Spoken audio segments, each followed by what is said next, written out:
Retour en France avec le salon de la plongée sous-marine qui a ouvert ses portes hier et c'est notre fil rouge ce matin, fil rouge, fil bleu.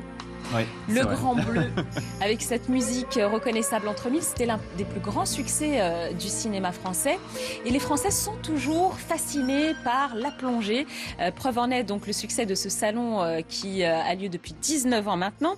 Et nous sommes en direct avec notre envoyée spéciale Anne Maquignon. Elle est sur place. Et alors Anne, la plongée, c'est vrai qu'elle permet à la fois d'explorer les fonds marins qui sont d'une richesse incroyable.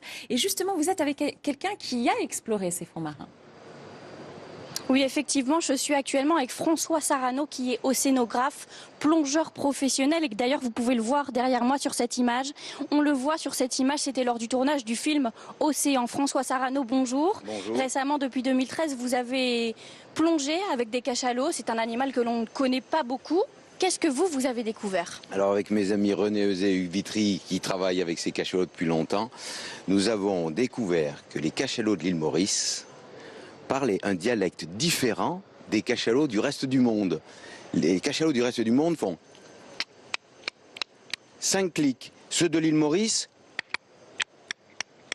8 clics. Les expressions sonores sont différentes, leur langage est différent. Cela veut dire que s'ils ont un langage différent, il y a une culture différente.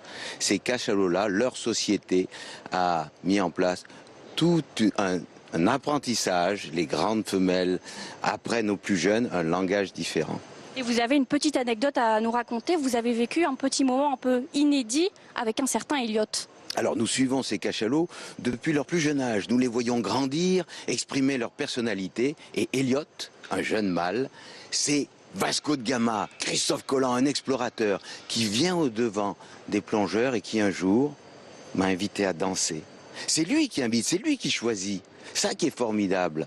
Et puis il s'approche, il vous regarde comme ça, et tout d'un coup il se met à tourner sur lui-même, on tourne sur lui-même, on danse ensemble pendant 8 minutes. Pendant 8 minutes, il est venu voir la différence, les hommes, et puis il a essayé de communiquer. Merveilleux. Merci beaucoup. Si vous aussi vous avez envie de partager l'expérience de François Sarano, n'hésitez pas à venir le rencontrer sur son stand de Longitude 181, ici porte de Versailles, jusque lundi.